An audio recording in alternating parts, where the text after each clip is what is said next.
En este vídeo vamos a hablar de la conocida ley anti-LGTBI de Hungría y vamos a relacionarlo con el auge de la ultraderecha y si esto supone o no un problema para las democracias actuales. Bienvenidas una semana más a otro vídeo más. El pasado 15 de junio se aprobó en el Parlamento de Hungría una ley que reformaba una ley previa de protección a la infancia. En ella se prohibían, entre otras cosas, contenidos pornográficos en las escuelas, pero es que a mayores se prohibía cualquier tipo de enseñanza que promoviese o que explicase la diversidad de identidades o de orientaciones sexuales. Por contextualizar, previamente el Parlamento húngaro había prohibido el reconocimiento de la identidad oficialmente, es decir, en su DNI o en los documentos oficiales, de las personas intersexuales y trans. Y además también habría prohibido la adopción por parte de las familias LGTBI. El partido político que gobierna en Hungría se llama Fidesz y está liderado por Viktor Orbán. Por definirlo de alguna forma, Fidesz es un ex partido conservador de derecha, lo que podría ser un partido popular, que se transformó en estos últimos años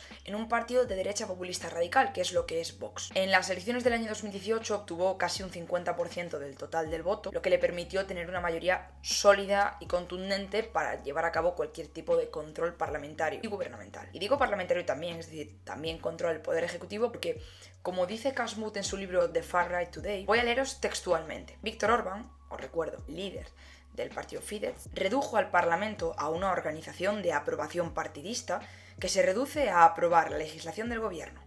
Debilitó a las organizaciones no mayoritarias, limitando su poder y llenándolas de amiguetes. Ha criticado a asociaciones civiles y a los medios de comunicación. Probablemente esto os suene de algo, y a mí se me ocurren dos ejemplos principales que casan muy bien con la retórica y el discurso de Fidesz, que son, por una parte, Donald Trump, el expresidente de Estados Unidos, y por otra, Vox, que es el tercer partido a nivel nacional en España. En el caso de Trump, se ha dedicado los pasados 4 años a básicamente minar la confianza de la población en las instituciones democráticas, en la integridad electoral, en el resto de sus colegas políticos y a presentarse a sí mismo como el único representante legítimo de la True America, presentándose así como un outsider de la política que lo que hace es defender los intereses de América, además de criticar a los medios de comunicación por ser falsos, a la vez que él mismo difundía fake news. Y esto no es un sesgo personal, sino que realmente está probadísimo que se dedicaba a difundir fake news. Por parte de Vox, si vamos a su programa 100 medidas para la España viva, vamos a ver un montón de medidas similares a lo que ha pasado en Hungría. Por ejemplo, en su punto 56 tenemos que sacan de la sanidad pública la operación de reasignación de género. En el punto 63 establecen el PIN parental, sobre todo en lo que tiene que ver con enseñar en la diversidad y en las distintas orientaciones sexuales. Y en el punto 71 tenemos que hablan de la creación de un ministerio de la familia donde defender la familia natural. Estos son 3 ejemplos de una ola que los autores han definido como la cuarta ola de la ultraderecha o de la far right, que se distingue del resto de etapas por una cosa fundamental y es la normalización de este tipo de partidos y su discurso. Antes de la década de los 2000, los partidos de la ultraderecha estaban más apartados, no estaban tan normalizados y sobre todo había como una especie de cordón sanitario tanto a nivel político como a nivel social de los mismos. Pero en esta última cuarta ola vemos que no solamente más gente les vota, sino que están muy normalizados como socios de gobierno, incluso llegando a gobernar en algunos países, como es el caso de Hungría. Una cosa que tenemos que tener clara de este tipo de partidos es lo que viene con ellos, que todo partido a la hora de gobernar viene con una mochila. Por un lado,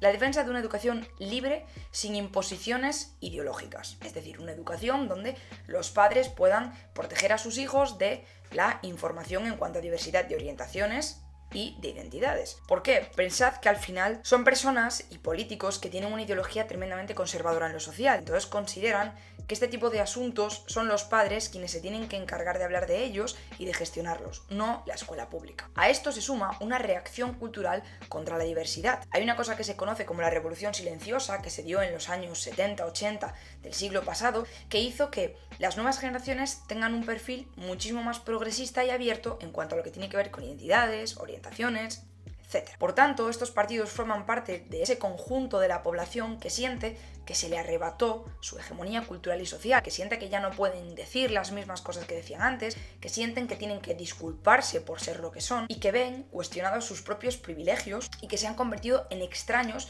en sus propios países. Estos partidos tienen un nicho de votantes que no es pequeño, dependiendo del país del que estemos hablando. Y si crecen, es evidentemente porque cada vez más votantes les ven como una opción legítima de voto. Va a quedar al alivio de opinión del espectador o la espectadora si estos partidos son legítimos o no dentro de las democracias actuales. Lo que sí que puedo deciros es que se sabe, por diferentes medidores como V-Democracy, que sí que han afectado a la calidad de la democracia tal y como la conocemos, ya que al cuestionar sus instituciones y tener discursos de corte autoritario, que priorizan la seguridad por encima de la libertad individual y de expresión, hacen que la ciudadanía acuda menos a votar, que se cuestione si las democracias son realmente el mejor sistema y que en general existe un ambiente más polarizado. Si queréis saber más de este tema, esta semana he sacado un podcast hablando de si la democracia está o no en riesgo, donde profundizo más en debates teóricos y en cuestiones un poco más concretas que en este vídeo. Para acabar, quiero condenar públicamente la violencia contra el colectivo LGTBI, del que, como muchas sabréis, soy parte. Creo que, aparte de ser politóloga y haceros el análisis que os acabo de hacer de una cuestión como es la de Hungría, ante todo soy persona y también soy parte del colectivo LGTBI, con lo cual también sufro ese tipo de violencia.